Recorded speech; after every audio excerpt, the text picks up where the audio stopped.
Hey guys, எல்லாருக்கும் வணக்கம். So இன்றைக்கி நானும் கோகுலும் பார்த்தீங்க அப்படின்னா இப்போ வேர்ல்டில் ட்ரெண்டிங்காக இருக்க ஒரு டாபிக் பார்த்தீங்க அப்படின்னா பேஜர் அப்படின்னாலே சும்மா அதிர்தில்லைன்ற மாதிரி பல விஷயங்கள் போய்கிட்டு இருக்கு. ஸோ அந்த பேஜர் எப்போ கண்டுபிடிக்கப்பட்டது, நம்ம எராவில் வந்து ஒரு சில பேர் தான் இதை பார்த்துருப்போம். ஏர்லி 2000s பார்த்துருக்கோம். அதுக்கப்புறம் நம்ம பல பேர் பார்க்கல. ஸோ அதோட ஹிஸ்ட்ரி, எப்போ கண்டுபிடிக்கப்பட்டது, எந்த பரிமாணத்தில் இருந்தது, எதனால் முடிஞ்சது அப்படிங்கிற பல விஷயத்தையும் பேசுகிறதுக்காக கோகுல் வந்து நிறைய எழுதிட்டு வந்திருக்காப்புல. ஸோ என்ன ஏதுங்கிறத கேட்டு தெரிஞ்சுக்குவோம் வாங்க. பேஜர் வந்து பார்த்திங்கன்னா 2000க்கு அப்புறம் பிறந்தவங்களுக்கு வந்து தெரியுமாங்கிறதே வாய்ப்பு ரொம்ப கம்மி. அவங்க இப்போ ஏதாச்சும் படிச்சிருந்தா அவங்களுடைய டெக்ஸ்ட் புக்கில் ஏதாச்சும் படிச்சிருக்க வாய்ப்பு இருக்குது. அது தவிர பெரிய இது தெரில. இது பேஜர் வந்து பார்த்திங்கன்னா 1949 வந்து ஆல்ஃப்ராட் கிராஸ் அப்படிங்கிற ஒரு நாள் பேட்டன் பண்ணப்பட்டிருக்கு. ஸோ 1950s 1960s தான் கொஞ்சம் கொஞ்சமாக டெவலப் ஆகியிருக்கு. 1980s 2000 வரைக்கும் இது வேர்ல்டு வைடு வந்து இதோட யூசேஜ் வந்து அதிகமாக இருந்திருக்கு. நிறைய பேர் செல்ஃபோனுக்கு முந்தின பேஜரை வந்து பீப்பர்னு சொல்கிறாங்க, ப்ளீப்பர் அப்படின்னு சொல்கிறாங்க. ப்ளீப்பர் ஸோ இந்த மாதிரியான சொல்கிறாங்க. ஸோ இதில் வந்து நிறைய டைப் இருக்குங்க. ஒன்லி வந்து உங்களுக்கு ஒரு அலர்ட் பண்ணுற ஒரு பேஜராகவும் இருக்குது, அது பீப்பர்னு சொல்கிறாங்க. அதுக்கப்புறம் வந்து ஒன் வே பேஜர், உங்களுக்கு வந்து ஒரு இன்ஃபர்மேஷன் மட்டும் கோடாக வந்து உங்களுக்கு கொடுக்கும். ஸோ ஒன் வே பேஜர் உங்களுக்கு வந்து அந்த இன்ஃபர்மேஷன் மட்டும் தெரியும், அதுக்கு வந்து நீங்கள் ரெஸ்பான்ஸ் பண்ண முடியாது. அந்த மாதிரியான ஒரு பேஜர் இருக்குது. ஸோ அந்த பேஜர் தான் மெயினாக வந்து இந்தியாவில் யூஸ் பண்ணியிருக்காங்க. ஸோ அதுக்கு அடுத்த டைப் வந்து பார்த்தீங்கன்னா 2 வே பேஜர்ஸ். ஸோ நீங்கள் கொடுக்குற மெசேஜுக்கு நான் திருப்பியும் ரிப்ளை பண்ணுற மாதிரி, அதில் வந்து கீபோர்டெல்லாம் போர்ட்டபிள் கீபோர்டு மாதிரியெல்லாம் செட்டப்லாம் இருக்கும். ஸோ அதுக்கு வந்து ரிப்ளை பண்ணுற மாதிரி இருக்கும். ஸோ அந்த மாதிரியான டைப் பேஜர்ஸ் இருக்குது. ஸோ இதுலேயே வந்து பார்த்தீங்கன்னா வெறும் நியூமரிக் மட்டும், நம்பர்ஸ் மட்டுமே வந்து உங்களுக்கு வந்து இன்ஃபர்மேஷனாக அது கொடுக்கும். அந்த மாதிரி டைப்பு. அதுலேயே வந்து ஆல்ஃபா நியூமரிக் டைப்பும் இருக்குது. ஸோ நம்ம நார்மலாக யூஸ் பண்ணுற மொபைலில் வர மெசேஜ் மாதிரி அதிகமான இதை வந்து நம்ம யூஸ் பண்ணோம்.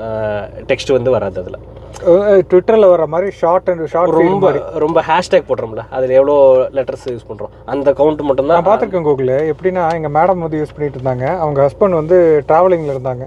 அப்போ வந்து ரீச்டு பாம்பே, ரீச்டு சென்னை அப்படின்னு சொல்லிட்டு அந்த ஷார்ட் வேர்டு மட்டும் அனுப்புவாங்க. அவ்வளோதான். அதை பார்த்துட்டு மேடம் எங்கிட்ட சொல்லுவாங்க வந்துட்டாங்க அப்படின்ற மாதிரி. அந்த இதுதான் எங்களுக்கு எல்லாம் ஞாபகம் இருக்கு. கண்டிப்பாக. இது எப்படி ஒர்க் ஆகுது, இதோட நெட்வொர்க் எப்படி அப்படின்னா, பேஜருக்கான சர்வீஸ் ப்ரொவைடர் ஒருத்தவங்க இருப்பாங்க.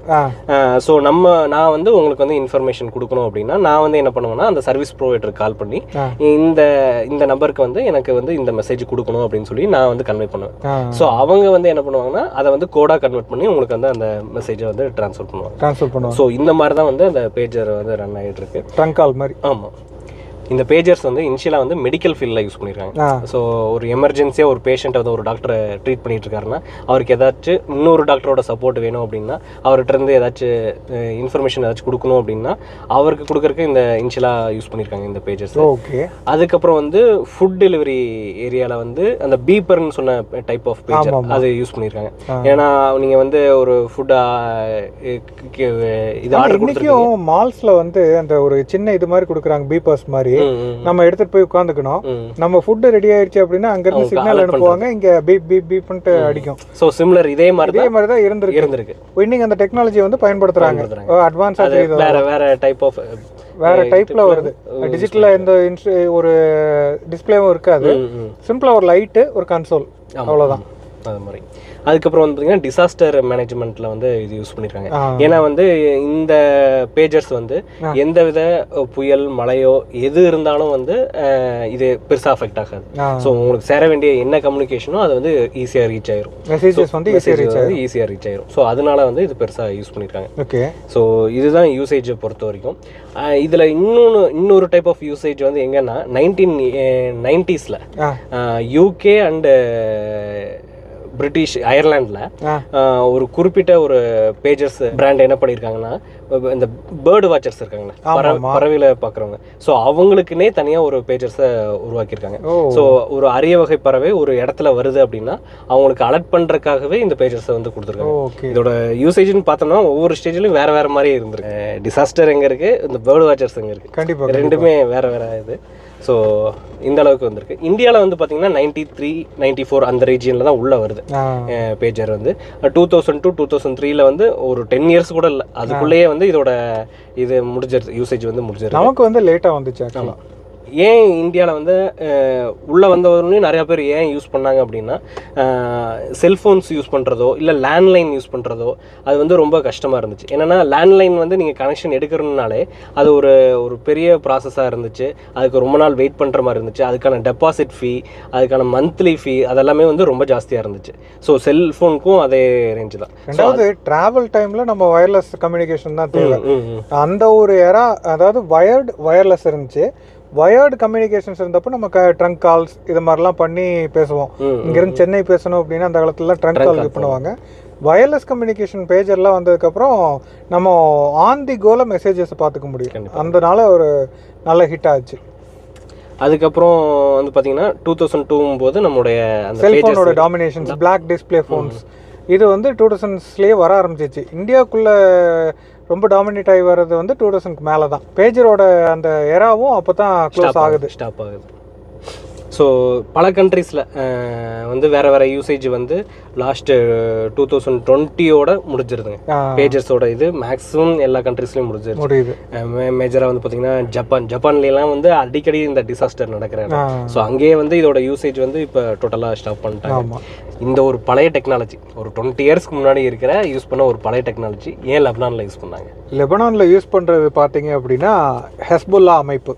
அது உலகத்தை பொறுத்த அளவுக்கும் பல கான்ட்ரவர்ஷியலான ஒரு அமைப்பாக இருந்தாலும் அவங்களுக்கு தகவல் பரிமாற்றத்துக்கு ஒரு அன்ஹேக்கபிள் டிவைஸ் தேவைப்பட்டிருக்கு. முக்கியமாக இந்த ஃபோன்ஸ் எல்லாமே ஹேக்கபிள் தான். இப்போ ஒரு மெசேஜ் இங்கேருந்து உனக்கு நான் அனுப்புகிறேன் அப்படின்னா என் டு என் என்கிரிப்ஷன் இருந்தாலும் கவர்மெண்ட் நினச்சா இன்ட்ரோட் பண்ணி அதை வந்து பார்க்க முடியும்.